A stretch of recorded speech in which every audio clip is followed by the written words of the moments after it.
Heather Williams alongside Casey Getz and Steve Wilmoth of ESPN Tri-Cities and TriCitiesSports.com.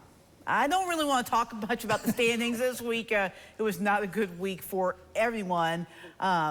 So let's just get right back into it. It is playoff time in Tennessee. Let's start with an interesting matchup in Class 6A, Cleveland at Science Hill. Steve, you're up first. You know, this Cleveland team started 5-0. They're ranked in the top 5 in Class 6A for the first part of the season. Red Bank just decided they didn't want to play Cleveland one week during the hurricane, and so Cleveland went to Charlotte Christian, lost by 3 touchdowns, the first of 3 consecutive 3-touchdown losses by the Blue Raiders, which included Bearden and Maryville.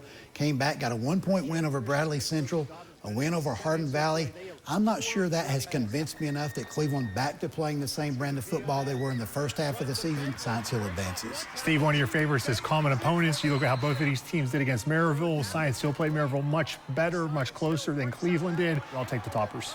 I don't think Science Hill want to repeat what happened last week. I think they're pretty upset about it. I think it's going to be a tough week of practice. I think Science Hill rebounds and gets the win. In Class 5A, Tennessee High travels to Powell. Casey, you got first pick on this one. Yeah, it's going to be interesting. You know, Tennessee High, they've been on a roll lately here. I mean, all their 2 losses on the field were back in weeks, I think, 3 and 4 of the season. So they were a long time ago. Powell, they lost their first game of the season, and their last game of the season had 8 blowout wins in the middle.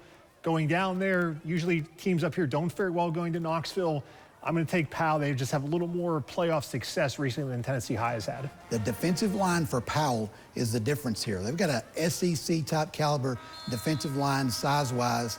I think Tennessee High will be able to push that line at times with their physicality, just not enough times. And so I like Powell in this one. It's been a really great season for Tennessee High. They've made a believer out of me, but as you mentioned, Casey, going to Knoxville doesn't usually work out very well for teams in this area, so I'm going to take Powell as well. Steve, going down now to Class 4A, a road matchup again in the Knoxville area, Cherokee traveling to Gibbs.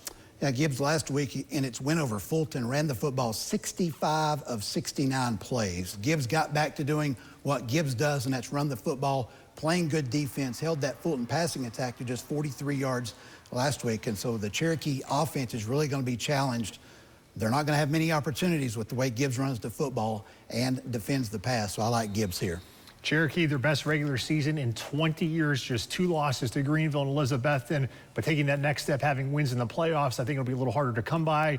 New experience for many of these guys. I don't think they're going to get it done. A great season nonetheless, but I think they go 1 and done in the playoffs.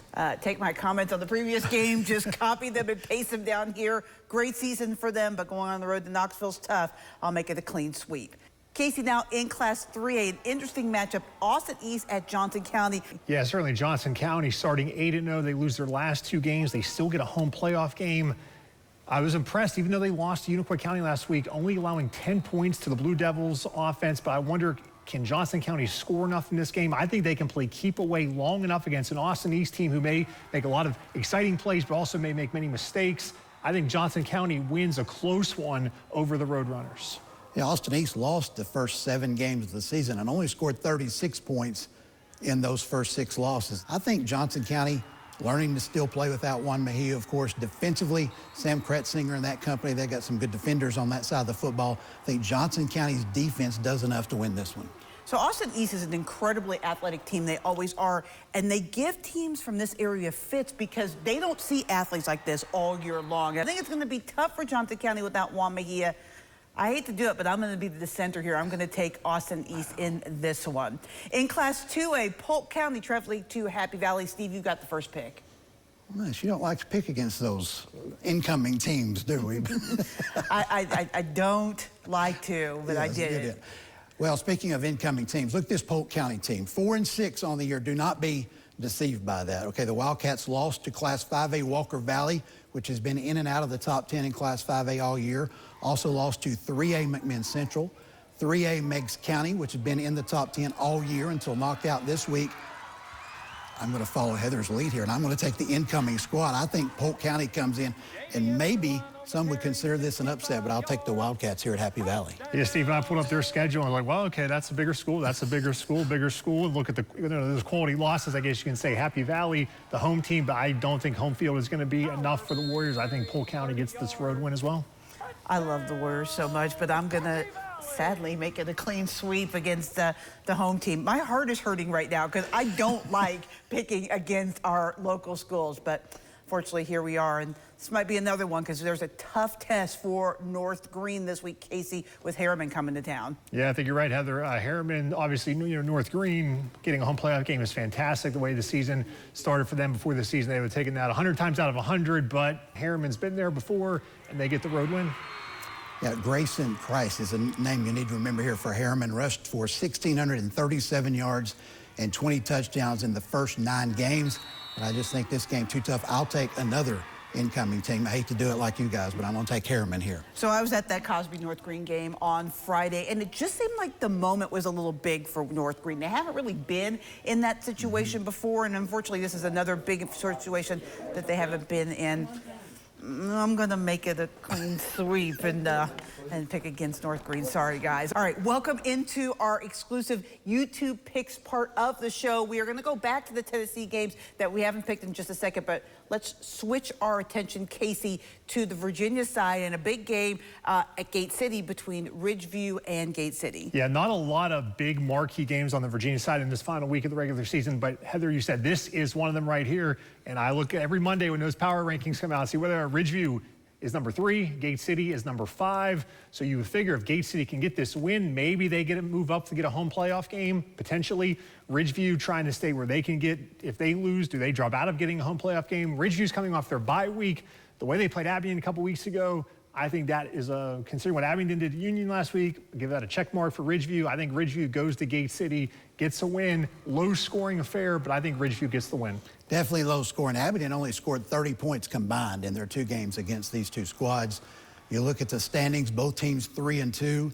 Both teams lost to the same 2 Mountain 7 conference, one against the same 3. If you look at those score comparisons, you would give Ridgeview a 4-1 edge. I just like Ridgeview's offense. I talked offensive diversity a lot last week. Didn't really pan out. I'm going to stick with it, though, and go with the Wolfpack on the road. Casey, you mentioned they're coming off a bye week. I like that extra week to get ready for Gate City. I'm going to pick Ridgeview as well. Other intriguing game is Chilhowie kind of clings on to a hope of maybe getting into the playoffs. They've got a big one at home. Steve, we'll start with you against Holston. Now, the Warriors obviously a must-win if they're going to get in the playoffs, and that may not even be enough at this point after that loss to Patrick Henry last week. Holston, meanwhile, not only the Cavaliers in line for a home playoff game, potentially 2 home playoff games if they can come away with the win here as well. Both teams, the defenses allow about the same number of points on the season, but Holston offense has been much more prolific, much more effective, has scored more points by a large margin on the year. I'll take the Cavs in that regard. You mentioned Steve Chilhowie on the outside. They're number 9. That's maybe good news. The bad news is the team ahead of them is Patrick Henry, who just beat them in the 8th spot. So even if they pull the upset here, I don't know if that would be enough to move them up there. And Holston is just barely hanging on ahead of Eastside for that number 2 seed. So that'd be a big deal potentially if the favorites win in round 2. Rather, Eastside would have to go to Holston rather than vice versa. I don't think Holston's going to let go of that grip on the 2 seed. I think the Cavaliers get the win. Yeah, I think that loss last week for Chilhowie to Patrick Henry was kind of, a tough one for them to take. And I think Holston coming in with all the momentum, they really want that 2 seed, and I think they get it done. All right, now we're going to do rapid fires. I want winners only. You can give a little bit of commentary, I guess. We'll go Casey, then Steve on all these picks. Here we go. First one, Dobyns-Bennett hosting Farragut. Be careful, Indians. Close, but Dobyns-Bennett. These 2 teams, not the same 2 teams that played in week 1. I better pick Dobyns-Bennett, hadn't I, after last week? I'll pick Dobyns-Bennett as well. Class 5A, David Crockett travels to Knox West. Knox West, big. Yeah, Knox West, maybe on a road to a 3-peat. Sorry, Crockett, I am also picking Knox West. Greeneville in Class 4A hosting Knox Carter. Greeneville, really big. Greeneville, really, really big. Greeneville, really, really, really big. All right. Also in 4A, Elizabethton hosting Knox Fulton. I think the Cyclones bounce back, maybe give a few more points than you would expect, but I think Elizabethton gets the win. Yeah, Elizabethton advances here for sure. Yeah, it's hard to see Elizabethton losing 2 in a row. Class 3A, Unicoi County hosting Union County. One of these teams has 1 win. It's in the playoffs. That's Union County. They're going to lose big to Unicoi County. Yeah, Union won 1 game all year. Unicoi lost 1. We'll go Blue Devils. Yeah, clean sweep on that one. Class 2A, South Greene hosting Tellico Plains. I think South Greene wins, but it may be closer than a 1-4 matchup would suggest. Yeah, both these teams lost by 8 points to some team that I can't remember now. But anyway, it's going to be close. I'll give South Greene the home field advantage. That region around Chattanooga in Class 2A is sneaky good. I think South Greene wins, but I agree it's going to be close. Hampton traveling to York Institute. Bad news for the Bulldogs, York Institute. Yeah, Dragons lost the first two, won 8 straight. Go with York. Yeah, York is tough. We'll make it a clean sweep. And finally, in Class 1A, Cloudland travels to Oliver Springs.